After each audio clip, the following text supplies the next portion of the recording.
Right, we are back with China O'Brien 2. Because this is a two for films. Two for film? Two. It's like a double bill. Of China O'Brien and China O'Brien 2. This one is alright. It's more or less kind of more of the same. It's still like a little more murky than the first one. I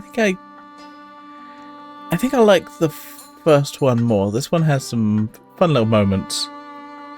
We have a new bad guy who is a man with a moustache, who I will now refer to as Moustache. Moustache is a big bad guy. He breaks out of prison. Did he break out of prison? Yeah. Escaped drug kingpin. Charlie Baskin, but we will refer to as Moustache. He's basically getting revenge on everyone who wronged him. There's some good scenes. There's a very long striptease in this film that's just literally just be like, hey, look, pretty lady, pretty lady. Pretty lady, that's a really pretty. I mean, I honestly, I appreciate she is beautiful, but I'm also just like, oh, that's pretty lady, still a pretty lady, and we're still seeing the pretty lady. Oh, okay, then she shoots a guy. A little bit, just like, I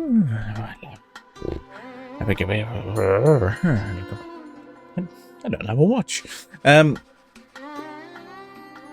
That's fine. I think it's a little bit just to be like. Anyway, we'll just rewind this VHS. Ooh, rewind. Ooh, I feel like it appeals to that kind of era of just like certain kind of websites aren't easily available yet. I'm just saying. But we get China O'Brien, who was obviously sheriff in the previous film. Is 2 years since the previous film, at least canonically, it's mentioned. They do show the reference that she is Laurie China O'Brien. Again, not established at any point why the fuck she's called China, even by her own like mum and dad. Like in the previous film, she was called China. Like, I feel like your parents generally don't call you by your nickname. They might call you by a shortened name, but I don't know.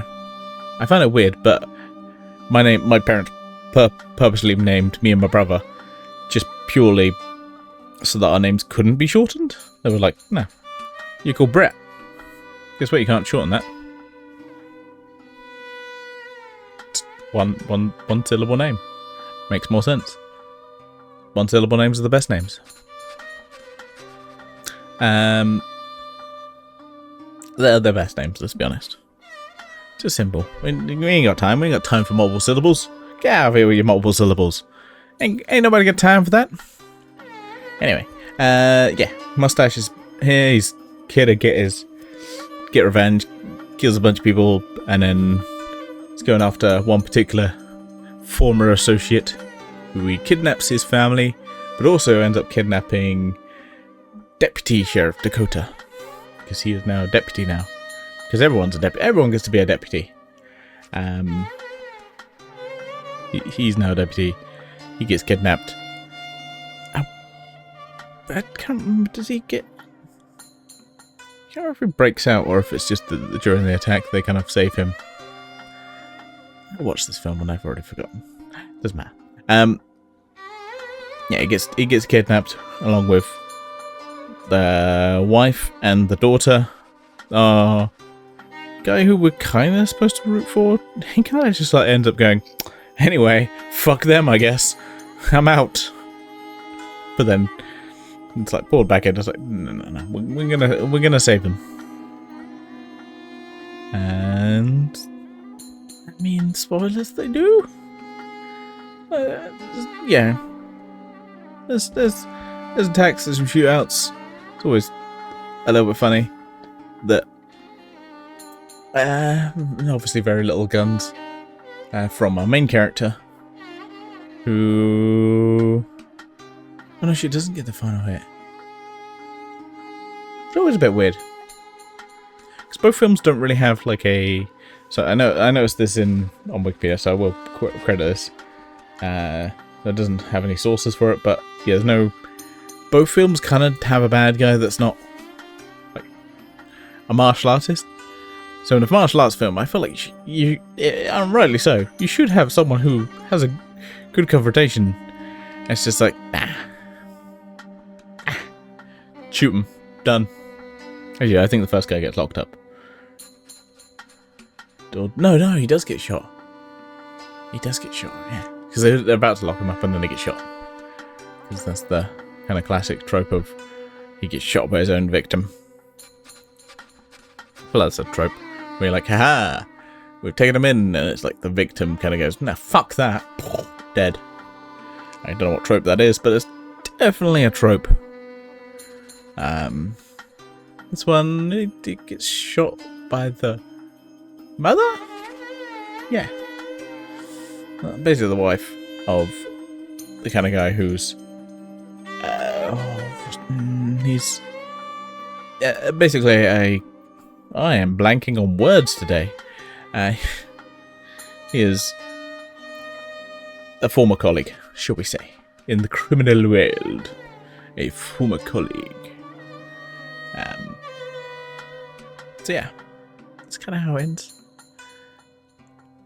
And then that's kind of just the end of the film, and then we never see these characters ever again.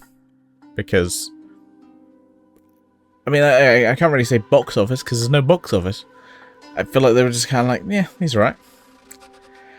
I don't know if they did well on rentals, because they were both released on, as on video. They're not released, in cinemas at all. So I don't know if they just were like, release it on movie. I feel like the fact it took a couple years to release them tells me that they were gonna do them theatrically, and then they were like, "Ooh, this whole video sales thing is doing really well. Let's do it that way." Because I feel like a lot of these martial arts films weren't like, obviously there weren't American-made ones, but then I feel like a lot of the classical ones were all released on VHS and home video. And that's how a lot of people got exposed to them.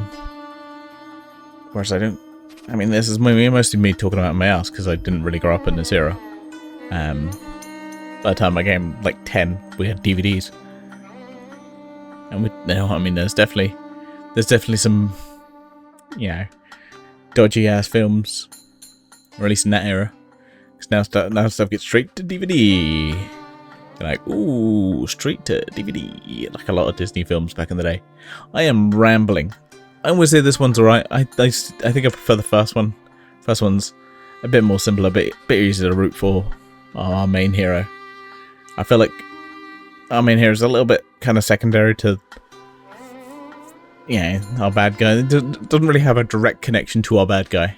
That's what I should say. None of them really do. So it's like, Whereas the first film was like, no, we got a direct connection. He fucking killed her dad. Like, let's say you root for our hero. And like I said, these ones are just enjoyable. Enjoy them. They're fun. Cool martial arts. It's nothing really like, just kind of cheesy, fun little martial arts films. I just don't really have any problems with them. I just think they're enjoyable. I just think they're neat. I think it's the direct term. I just think they're neat. But that's enough of me rambling on. I'm going to sign off and say to you all, live long and prosper. And I will see you next time. I think I have... So definitely will be doing a obviously I always do 2 films at the same time. I will be doing Karate Kid Legends. I don't know if I'm doing that first, but I think I've got at least one Jackie Chan film I'm thinking of doing. That's in my collection I've never watched. So I think that'll be the one I do. I'm undecided. But I will have already decided by the time you're watching this video. So, yeah. Tune in for whatever the fuck that is. Bye!